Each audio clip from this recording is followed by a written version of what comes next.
When I look back at all the RPGs I've played in my life, there's one game that still bugs me. One that I can't believe I paid money for, even to this day. It's called Two Worlds, and you might have heard of it. You might have heard of it because prior to the release, this game was hyped as shit. It was dubbed the Oblivion Killer. Developers talked about how massive the world is going to be, how you could ride and fight off of horses. IGN was running Two Worlds Tuesday leading up to the release of the game. Just look at these quotes. The new 10 standard to measure all other RPGs against. This game is 100% next generation RPG. A big and long overdue leap in RPGs. It's Oblivion on steroids. Wow, that sounds fucking amazing. What's even more amazing is this collector's edition box. Look at this. You got a tabletop RPG book. There's a bonus disc here and this poster map of the world. Well, this is something. Now all you have to do is get some friends together and play some tabletop RPG of Two Worlds. D&D? Forget about that. It's all about Two Worlds. The game starts out with this intro, narrated by a wannabe James Earl Jones. An orc god named Azrael was killed by... well, we don't know. The game doesn't tell us. The death of Azrael, the god of the orcs. But something dangerous, something evil has consumed the world. Mentioning the name will cause people to tremble in fear. With the death of Azrael, the continent became infested with the taint. What? The taint. The taint. Okay. I mean, it could have come up with a cool name. You got the Darkspawn from Dragon Age, the Grey Death from Deus Ex. In this cutscene, we have the main character riding horseback through the rain, with a hot chick, of course. Nice. She's injured and falls off. Oh no! Such suspense! Will she live? Why did you not tell me? You will bleed to death. 'Tis just a flesh wound. Stop, no. If you want anyone to take your game seriously, you cannot open with a Monty Python reference. But hey, at least they got the character model right. She's got that gothic look going for her. Long black hair, slender legs, and an open blouse to show off her excellent figure. Hell yeah. She gets kidnapped by this guy named Gandahar, so now it's a quest to rescue her, and I will go to hell and back for her. Your sister is alive. Oh, come on! She's the main character's sister? Oh lord, please don't let this be the coffin of Andy and Lele. Never thought I referenced that game, but here we are. 'Tis the harvest season here now. The harvest will be bountiful this year. Sadly, not all will be able to rejoice with us. Good day to you. Are you the village elder? I have heard of these bodies. Where did this take place? We found the bodies near the ruins to the north of here. Hold on, quite frankly, these are some ugly models. I mean, what's wrong with this guy's face? And no, this isn't a game with the sign of the times. This was released after Oblivion, which looks 10 times better than this. Okay, Oblivion did have some nightmare-inducing models, but even then, it's better than this. Hell, there were other games released in the same year as this one, back in 2007, such as Valve's The Orange Box, which included Portal, Team Fortress 2, Half-Life 2, Episode 1 and 2, Uncharted, Drake's Fortune. Crysis was released that year. While playing this, it's hard to ignore the most laughable part of the game, the writing and dialogue, and oh boy, is it bad. Why should I not go back there, pray? Warriors, hard ones, not very friendly. One of them stayed to await your return. Ha! The elder clearly thought I would run rather than meet this man. Forsooth, 'twas generous, but he now has lost the chance to save money. But there are forces in Catalan that prevent this. Nay, my mission here is of another nature. Methinks against nature would suit better. Oh god, it's like the script was written by a 9th grader trying to emulate Shakespeare, where each old-timey word is almost never used in a proper sentence. The game spews dialogue that would make medieval LARPers embarrassed. Hell, even the people working at Medieval Times would cringe at the dialogue. Art thou feeling it now, Mr. Krabs? I kind of feel bad for anyone who has to act out this garbage.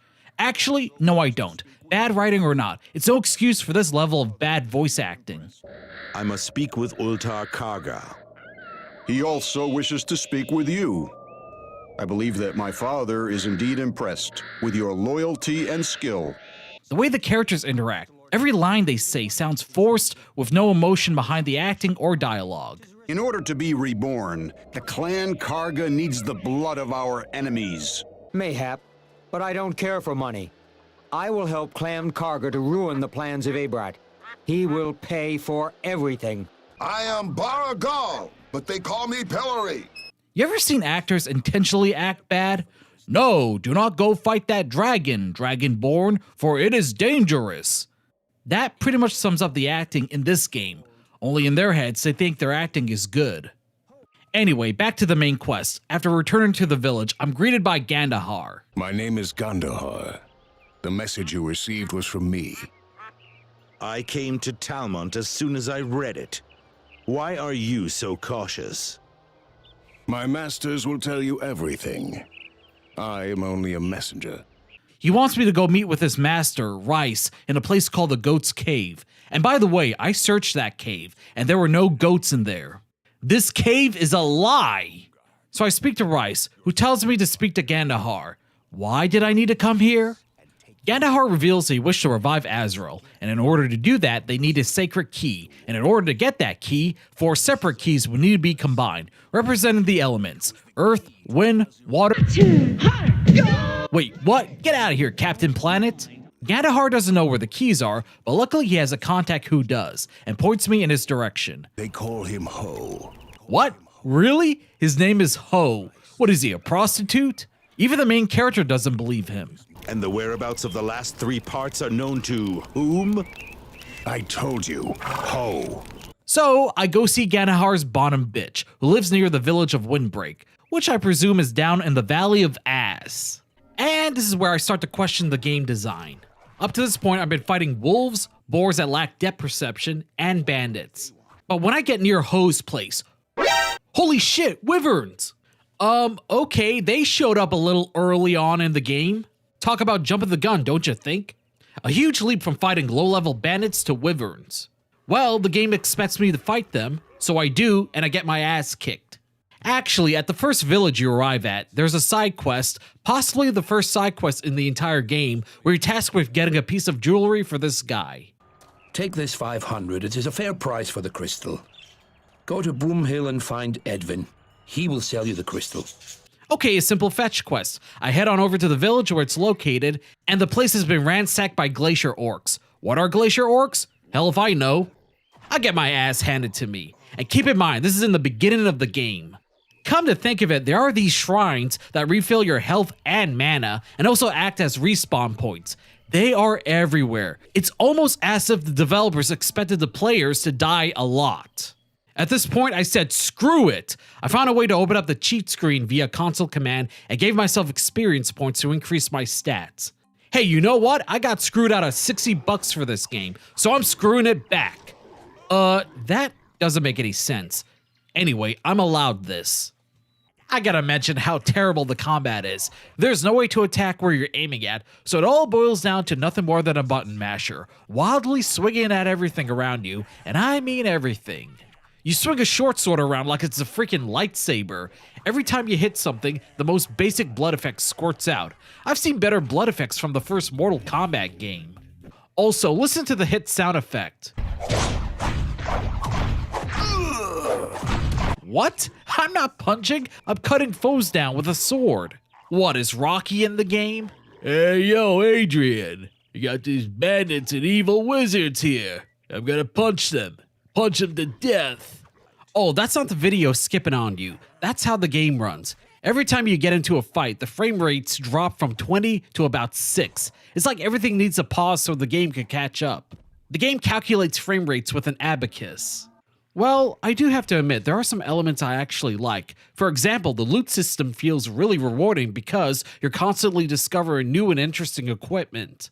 And if you happen to discover the same armor and weapons you already have, you can combine those items and increase their stats. That's pretty cool. I wish more games did something like that. Another thing I like is that the world is pretty huge after all, allowing you free movement to go wherever. So I make my way to Ho. He asks me if I'm a cop, and I say no, and he gives me the information I need. He also likes to say verily a lot. Verily, verily, verily, verily. I shouldn't make fun of him too much. It's not like the main character is any better. Your character shouts out the most astute observation while traveling the land.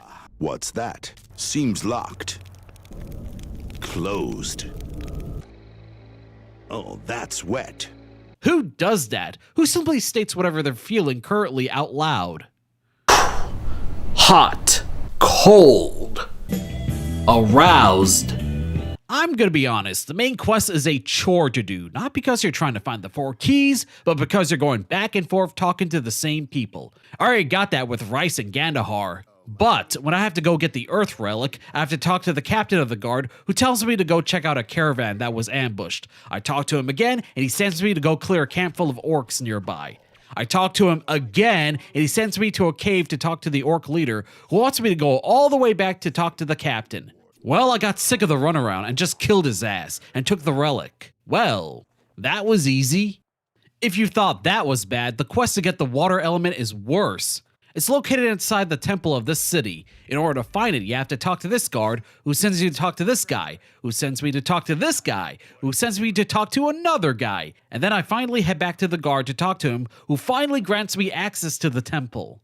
This is ridiculous. See what I mean? You are Uchinao Sakamoto the blacksmith? Aye, master. How may I serve you? Oh no, really? We're gonna do that? Nay, I would never do anything like that. That's it, I can't take it anymore. I just gotta finish the game and move on with my life. There's actually an interesting piece of dialogue regarding the water element.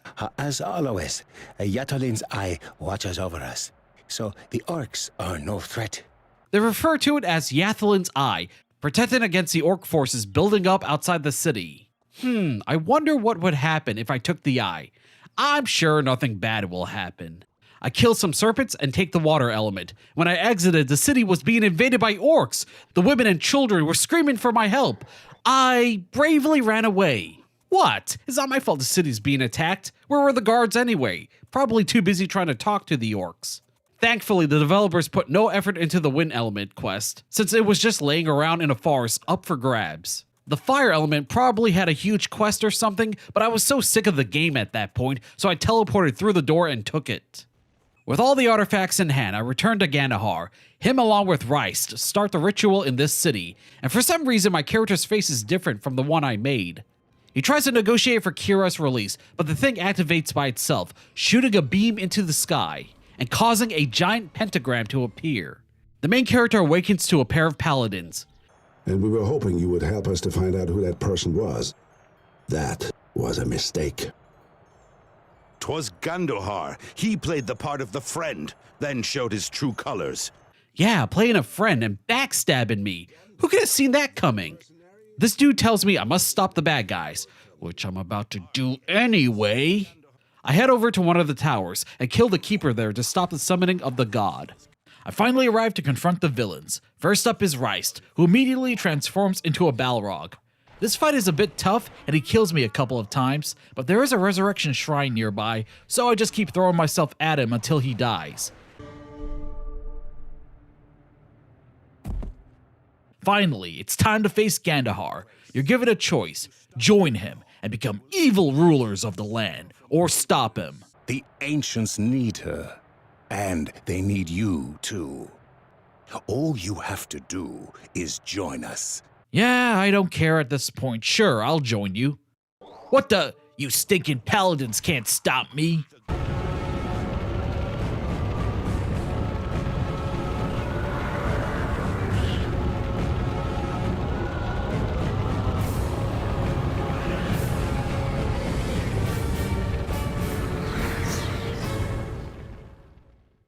Wait, that's it? That's all we get? Huh. Maybe I was supposed to pick the other choice. This time I refuse, you evil one. Gandahar as a boss battle is really underwhelming. He just throws fireballs and swings his sword at you. Rice was a lot harder than this. I finally defeat him, liberating the land from his evil, and now we get to witness the good ending. Hopefully it's good.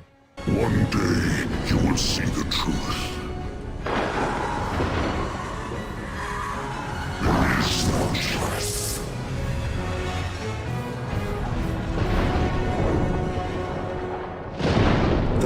is empty. We can pass the night here.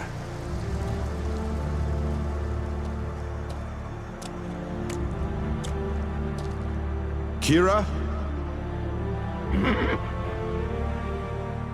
That took a long time. How do you feel? We have ridden too long.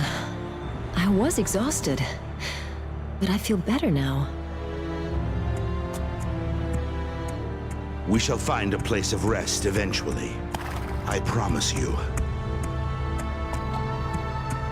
What the hell was that? Was that the ending? Did the game start over? Did killing Gandahar cause some sort of time loop, sending me back to the beginning where Kira gets kidnapped? But that's not possible because I killed Gandahar. You changed the future. You've created a time paradox.